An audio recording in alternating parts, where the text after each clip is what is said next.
Bonjour tout le monde. Vite fait, tant que vous êtes là, un petit mot sur la manière dont parfois on en dit un petit peu trop sur soi lorsqu'on parle, lorsqu'on commente et lorsqu'on attribue des états mentaux à autrui.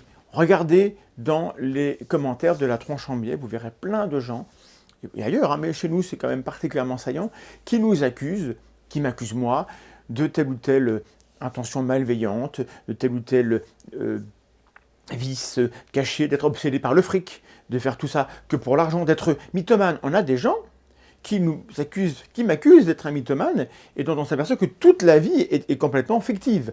Ils inventent tout.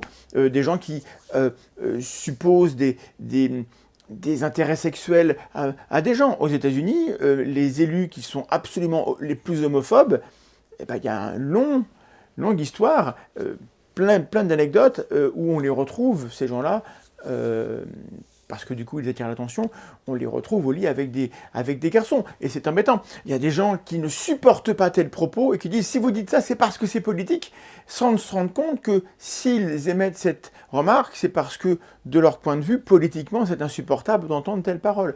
Et puis l'exemple le plus frappant, le plus intéressant, je trouve, c'est le complotisme.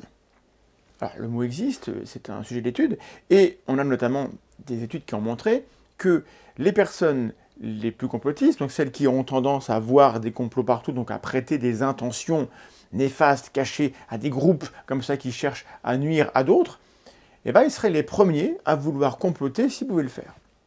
Hein, comploteur, je fais des trucs, complotiste, je vois des trucs dans la tête des autres. Nous n'avons pas accès à ce qui se passe dans la tête des gens autour de nous. Il y a des médiums qui pensent le contraire, mais vous savez que quand on les teste, ça ne marche plus.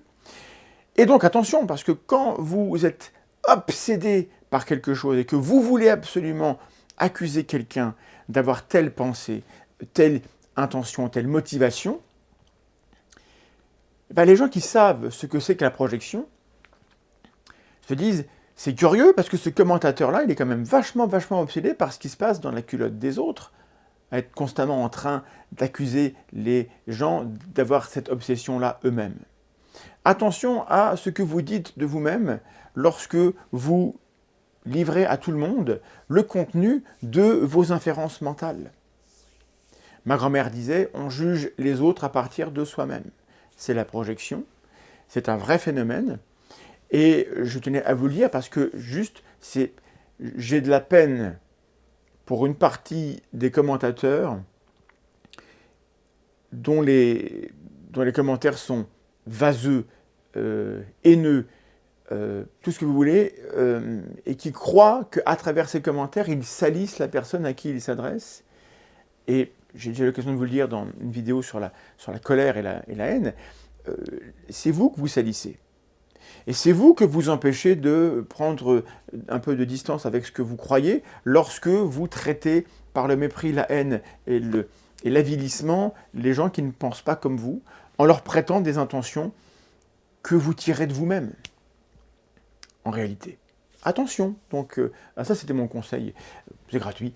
Voilà, abonnez-vous, amusez-vous, prenez soin les uns des autres et évitez d'accuser gratuitement les gens. Par contre, si vous êtes témoin de quelque chose ou que vous voulez débunker un discours faux, faites-le sur la base d'arguments corrects et qui soient transsubjectifs, auxquels vous puissiez avoir accès. Jugez les gens sur ce qu'ils disent et sur ce qu'ils font, et pas sur ce que vous imaginez qu'ils pensent, parce que dans ce cas-là, ce que vous imaginez, ça sort d'abord de votre tête à vous. À bientôt, des bisous.